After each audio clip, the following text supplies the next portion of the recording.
No entendemos los tiempos de Dios, pero también no hemos entendido la fiesta del Señor, en el cual el Nuevo Testamento dice que son sombras proféticas de cosas por venir.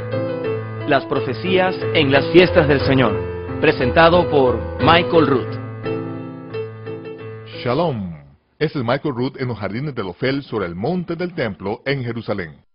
Estamos viviendo en el universo de Dios.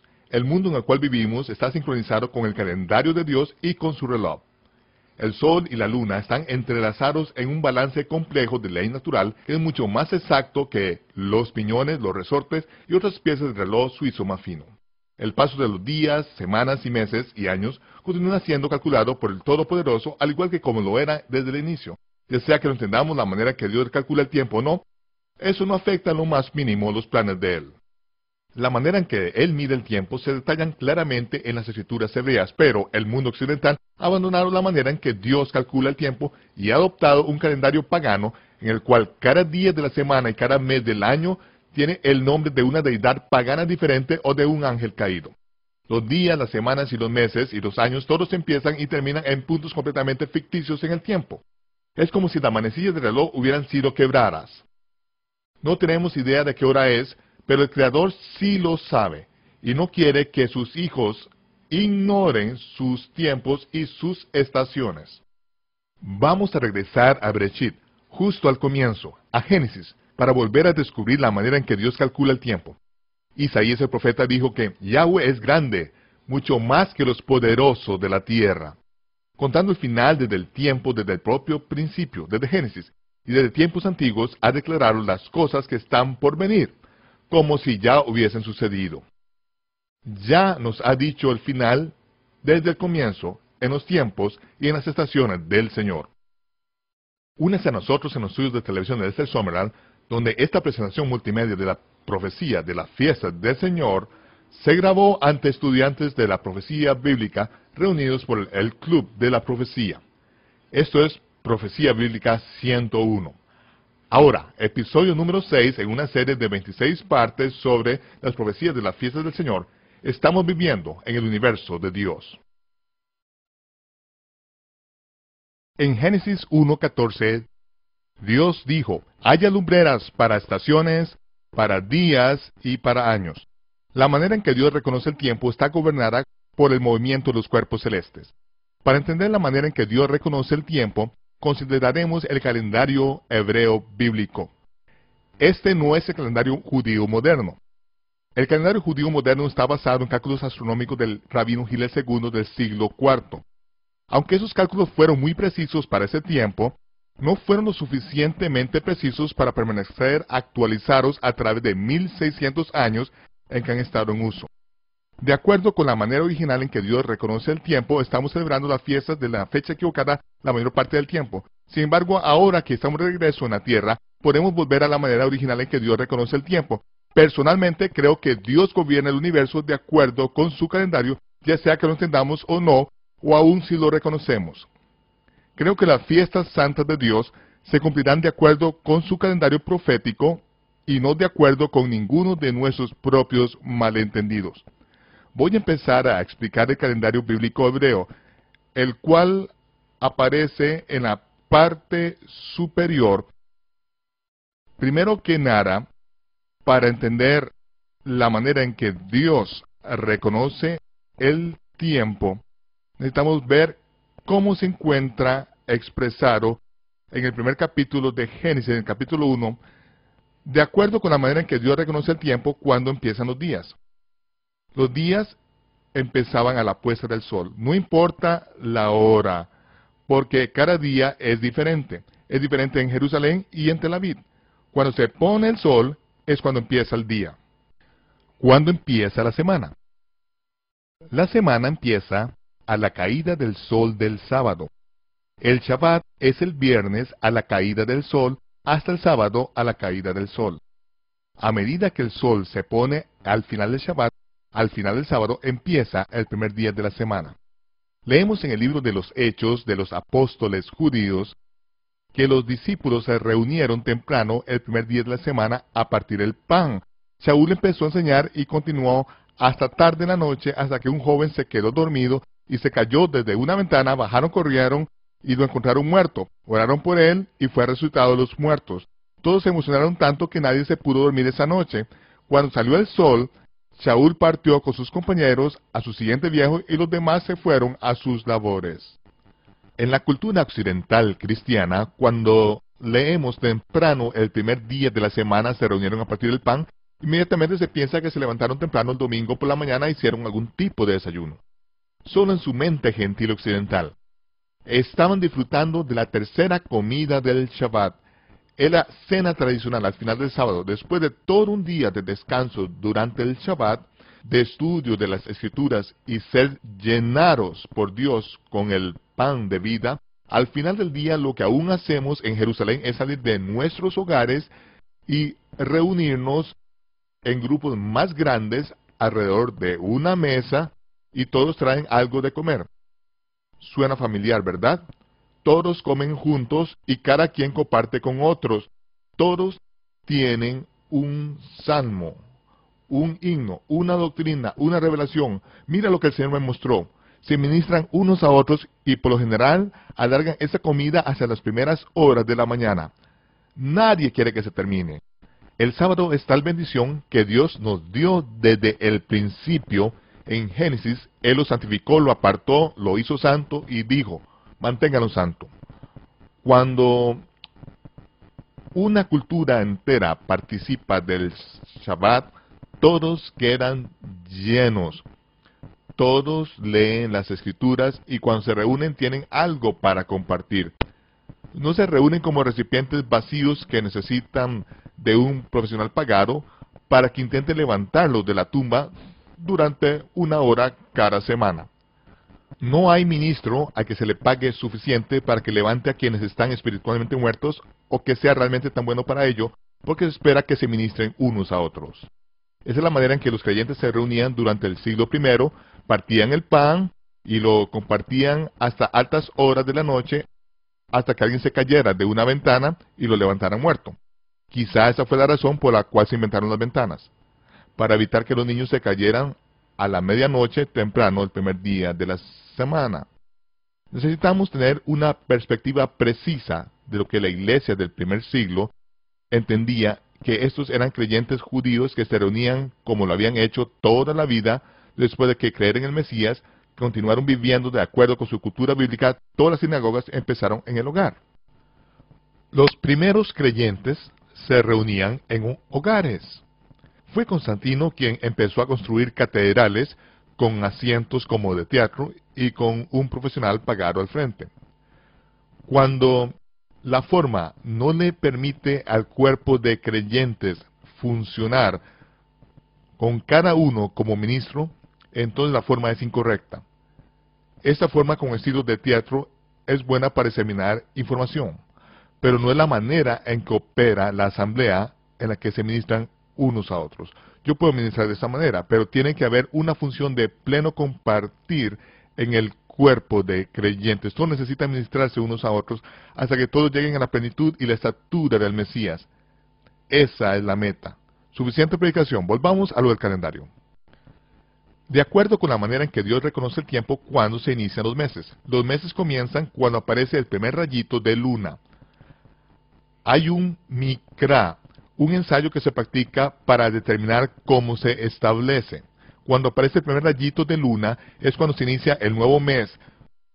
Luego la luna se ve más y más hasta que se convierte en luna llena a mediados del mes. Luego decrece hasta que no se ve más. Cuando aparece el primer rayito de luna es cuando se inicia el siguiente mes. Vemos que el ciclo lunar o mensual dura exactamente 29.530587 días, lo que significa que hay meses de 29 días o meses de 30 días, uno u otro, dependiendo de cuándo se detectó el primer rayito de la luna nueva. La siguiente pregunta sería, ¿cuándo empiezan los años? Y para ver cuándo empiezan los años, primero que nada quisiera que vieran un cuadro y observen el mes del Aviv. En la Biblia aparece el mes del Aviv, el mes del Aviv. En hebreo se pronuncia Aviv. Noten que Aviv y a veces Aviv. Después del cautiverio en Babilonia, recibió el nombre de Nisan. El mes de Aviv, por lo general, concuerda con la primera luna después del equinoccio invernal, pero así no es como se determina. Vamos a ver que la manera en que Dios reconoce el tiempo permite que entendamos cuándo empiezan los años. Y cuando estuvimos en la tierra de Egipto, Dios mandó una plaga de granizo justo antes del éxodo. Destruyó la cosecha de cebada porque la cebada estaba Aviv, pero no dañó algunos de los otros cultivos. Cualquiera que sea el significado de la palabra Aviv, primordialmente se refiere al nivel de madurez de la cebada. Fue en el mes en que la cebada estaba Aviv cuando salimos de la tierra de Egipto. Yahweh dijo: este será el comienzo del año para ustedes, el comienzo de los meses, porque en el mes del Aviv ustedes salieron de la tierra de Egipto. El mes del Aviv fue el mes en que la cebada estaba Aviv. El granizo cayó y destruyó la cebada porque estaba Aviv. Tenemos esos parámetros que fueron establecidos para el comienzo del año. Sabemos que cuando llegamos a la tierra de Israel, se nos exigía que subiéramos a Jerusalén a celebrar la fiesta de los panes sin levadura cada año durante el mes del Aviv. Cuando subimos durante la fiesta de la Pascua, la fiesta de los panes sin levadura, debíamos recoger 10 gómeres de la nueva cebada cosechada. La cebada debía ser cosechable. Tenía que ser madura y cosechable durante la fiesta de panes sin levadura.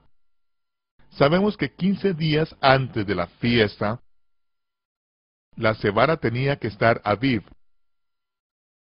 Cualquiera que sea el significado de Aviv, significa que 15 días después va a ser cosechable. Puede que tenga que escuchar de nuevo esto varias veces para entender la dinámica de lo que estoy hablando aquí, pero intentaré aclararlo. Cualquiera que sea el significado del Aviv, 15 días después, esa cebada va a ser cosechable. Esa cebada en Aviv determina el comienzo del primer día del año. Dentro de poco entraremos en más detalles. Vemos que el primer mes se llama el mes del Aviv. Después del cautiverio de Babilonia se llamó Nisan. Aviv corresponde al mes de marzo o abril en el calendario gregoriano, o como le llamo afectuosamente, el calendario pagano.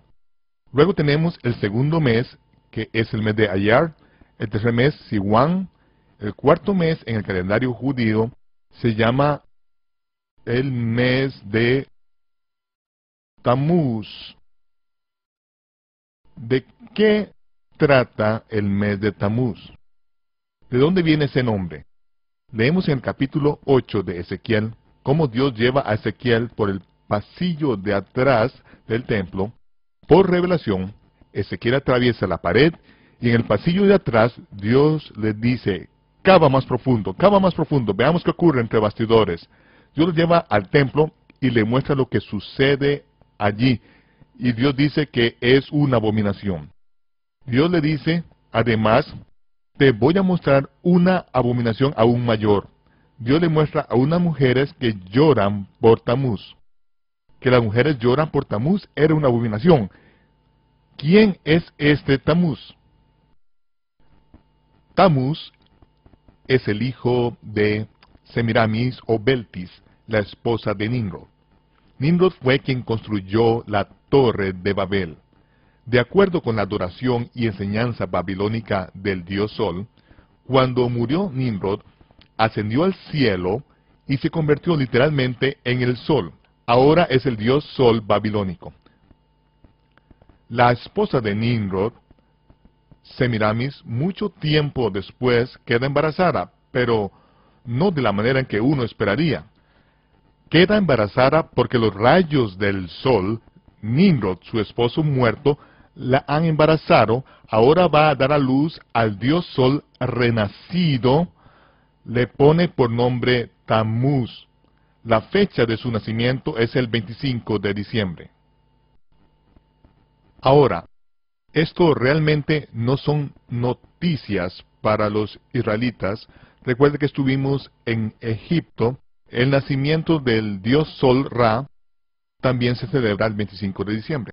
Toda la adoración del sol se originó en Babilonia, puesto que fuimos llevados en cautiverio a Babilonia.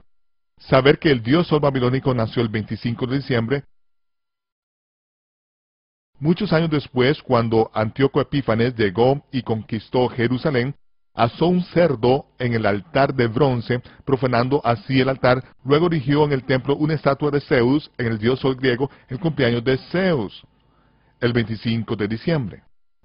Muchos años después, los romanos tenían el hábito de crucificar judíos, los torturaban hasta morir en una cruz de Mitra. Mitra era el dios sol romano. Busque en una enciclopedia y notará que el nacimiento de Mitra se celebra el 25 de diciembre. Hay un día que le garantizo que Yahshua de Nazaret no nació, es el 25 de diciembre. Este día solo tiene que ver con adoración pagana a Dios Sol. De esto se trata lo del asunto de Tamuz. El 25 de diciembre, en un calendario aún más antiguo, el calendario juliano, el 25 de diciembre ocurría en el solsticio del invierno. Entonces, que Tamuz, el dios Sol renacido, vivió 40 años. En su año 40, fue muerto en un accidente de cacería, atacado por un cerdo salvaje. Entonces, después de esto, se establecieron 40 días de llanto, uno por cada año de su vida. Así fue como surgieron los 40 días de llanto por Tamuz. Muchos años después, su madre, Semiramis o Beltis, murió. Como lo determinaría la suerte, no permaneció muerta. Cuando ascendió a los cielos, los dioses la enviaron de nuevo a la tierra en un huevo gigante. Cayó del cielo al amanecer del primer domingo después del equinoccio de primavera. Cayó en el río Éufrates, rompió el huevo y convirtió un ave en un conejo que pone huevos. Y entonces Astaroth, Ister, la diosa de la fertilidad, la diosa desnuda del este, era Semiramis quien había renacido, la esposa de Nimrod, madre de Tamuz. 40 días de llanto por Tamuz fueron calculados para que culminaran el domingo de resurrección o Easter en inglés. Y en este día el cerdo salvaje que mató a Tamuz sería sacrificado y comido como jamón el domingo de resurrección. Muchos años después, conforme se desarrolló la adoración de Astaroth o Easter, el sacerdote de Astaroth embarazaba a vírgenes sobre el altar durante el servicio de la salida del sol, y un año después sacrificaban a esos niños de 3 meses en su sangre, teñían los huevos de Pascua en la sangre de sacrificio de esos niños. Aún hoy en día, diferentes partes del mundo, hay una denominación que solo permite que los huevos de Pascua se tiñan de un solo color, rojo sangre. Si les preguntan por qué, no tienen la menor idea. Heredaron la costumbre de sus antepasados, pero data directamente del sacrificio de niños y de la adoración de la diosa de la fertilidad del este. Si usted le pregunta a la mayoría de las denominaciones por qué tienen huevos de Pascua, no saben que se trata de un memorial. Se ensaya el sacrificio de niños. Sin embargo, ese es el tipo de cosas que se han incluido en lo que la gente llama adoración al verdadero Dios, sin saber que solo es adoración al Dios Sol pagano, y Dios le considera una abominación y dice no tengan nada que ver con eso. No pronuncien nunca los nombres de otros dioses, ni aprendan las costumbres de los paganos, no aprenden la manera en que adoran y sirven a sus dioses, y luego digan que lo hacen para mí. Es una abominación, es tan repugnante, vil y asqueroso, que Dios tuvo que usar la palabra más dura del idioma hebreo. Sin embargo, oigo que la gente dice, bueno, es lo que significa para mí. No importa lo que signifique para usted. Lo que importa es lo que significa para Dios. Servimos al verdadero Dios. Hacemos lo que dice. Si lo amamos, guardamos sus mandamientos. No tomamos otros dioses y se lo tiramos a la cara. Entonces, ahí tienen el mes de Tamuz. Ahora observamos el séptimo mes, el mes de Etanim, o como se llama ahora el mes de Tishri en los calendarios judíos, corresponde al mes de septiembre. Sep significa séptimo. Octubre como octágono, octo es octavo. Noviembre novus, noveno. Diciembre deca, décimo. Estos 4 meses apuntan a la numeración original de los meses dada por Dios, mientras que enero se deriva de Janus, la diosa de 2 cabezas del Imperio Romano, y luego siguen todos los meses hasta agosto de César Augusto, el dios del Imperio Romano.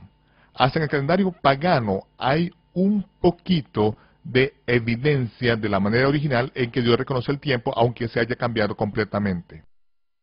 2 años antes del 1 de enero del 2000, yo escribí que Y2K es discutible, completamente irrelevante. El 31 de diciembre del 1999 a la medianoche no es el comienzo de un día, no es el comienzo de una semana, ni es el de un mes o año, no es el comienzo de un milenio. Hasta el calendario pagano, el milenio no empieza sino hasta el 2001. Todo lo que puede posiblemente ser es un problema de código de computación en los dos códigos. Y2K no tiene nada que ver con el cumplimiento de la profecía en el horario profético de Dios. Había gente que decía que el Mesías va a regresar a la medianoche del 1 de enero, o a la medianoche. Eso es ridículo. Y alguien publicó 88 razones de por qué va a regresar el Mesías el 8 de octubre de 1988. Y luego lo cambió a 93 razones de por qué en el 93. Todas estas cosas fueron consideradas porque la gente ignora los tiempos y los moedín de Dios. No debemos ignorar estas cosas. Nunca sabremos el día y la hora de estos sucesos. Pero podemos conocer los tiempos y las estaciones, eso sí se nos permite restaurar la manera en que Dios reconoce el tiempo. Llegamos al final del año, después de 12 meses lunares, en los cuales cada mes tiene 29.5 días, y dependiendo de cuándo se vea el primer rayito de la luna nueva, cada mes tiene 29 o 30 días. De modo que después de 12 meses se tiene un año tan corto como 354 días. Se puede ver fácilmente la manera en que el calendario solar y el calendario lunar se salen de sincronía, puesto que el ciclo solar es de 365.25 días. Dios proveyó una manera en que se pudiera ajustar estas cosas después del 12º mes, cuando aparece el primer rayito de la luna. Tenemos una pregunta: ¿qué mes es? Regresamos y veremos cuál mes podría ser. Si la cebada al final del 12º mes está Aviv, a la aparición del primer rayo de la luna, entonces es el mes del Aviv. Si la cebada aún no ha alcanzado ese grado de madurez, el mes se llama Adar Bet, o el 13º mes, para permitir que la cebada madure. Eso se torna muy importante en la manera en que Dios reconoce el tiempo, especialmente en el calendario profético. Vamos a ver ahora, conforme empezamos a resolverlo. Vemos cuándo empiezan los años. Empiezan en el mes de la cebada Aviv. En nuestro calendario vemos que Adar es el 12º mes del año lunar. El mes lunar es de 29.5 días, el año lunar podría ser de 354 días. Al tener 365 días el año solar, hay que sincronizar los calendarios solar y lunar de modo que la Pascua caiga en la primavera del año, en el mes del Aviv cada año. El calendario hebreo bíblico requiere de un 13º mes periódico para permitir la maduración de la cebada en la tierra de Israel. Jerusalén es donde se empieza a reconocer el tiempo. En la aparición de la luna nueva después de Adar, la cebada debe estar Aviv para que el nuevo mes sea declarado el mes de Aviv. Si no lo está, se declara Adar Bet. En 1999, durante la primavera, la luna nueva al final de Adar fue declarada Adar Bet. Los judíos queraitas encontraron que la cebada no estaba Aviv, tuvo que calcularse un mes Adar Bet. El moderno calendario rabínico o judío calcula un Adar Bet 7 veces cada 19 años, independientemente de si la cebada está Aviv o no en la tierra de Israel. Ese cálculo fue implementado cuando no vivíamos en la tierra de Israel. Había una razón para hacerlo. Ahora que vivimos en la tierra y podemos volver a la manera en que Dios reconoce el tiempo, en 1999 el calendario judío estaba adelantado un mes del calendario de Dios, por lo tanto fue en el otoño que el cálculo y el reconocimiento se alinearon. Michael Root regresará en tan solo unos momentos. Durante 2000 años, el calendario bíblico ha estado en desarreglo. Cuando Israel fue expulsado de su tierra por los romanos, se hizo problemático mantener un calendario correcto. Era difícil para la gente que estaba esparcida en 3 diferentes continentes determinar el mes de la cebada Aviv en la tierra de Israel. El pueblo judío entonces adoptó un calendario calculado que se aproximaba al mes del Aviv para determinar cuándo guardar las fiestas. Pero este calendario estaba basado solamente en cálculos. El calendario romano, que fue dedicado al dios Sol romano, Sol Invictus Mitra, quien nació el 25 de diciembre, fue impuesto sobre las masas no judías, quienes completamente ignoraban la manera en que Dios calcula el tiempo. El emperador romano Constantino eliminó todo lo judío, todo de origen bíblico de su iglesia autorizada por el gobierno, y lo reemplazó por las rituales y observancias de la adoración del dios Sol de origen babilónico. El mundo antiguo se sumió en la Edad Media, cuando reinó completamente la ignorancia y la superstición religiosa por más de un milenio. El calendario bíblico aparentemente se había perdido en la antigüedad. Sin embargo, desde que Israel se convirtió en una nación nuevamente en 1948, ha habido un reavivamiento de la manera en que Dios calcula el tiempo en la tierra de Israel. La comunicación mundial instantánea ha sido posible para todos, para que sean alertados del comienzo de los meses y años bíblicos. Ya no estamos en ignorancia de los tiempos y estaciones de Dios. Al menos escojamos continuar viviendo en la ignorancia.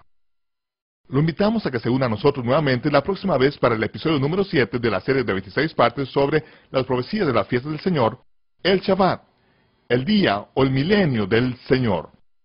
Este es Michael Root desde Jerusalén, deseándoles Shalom, paz. Nos vemos cuando se despeje el humo.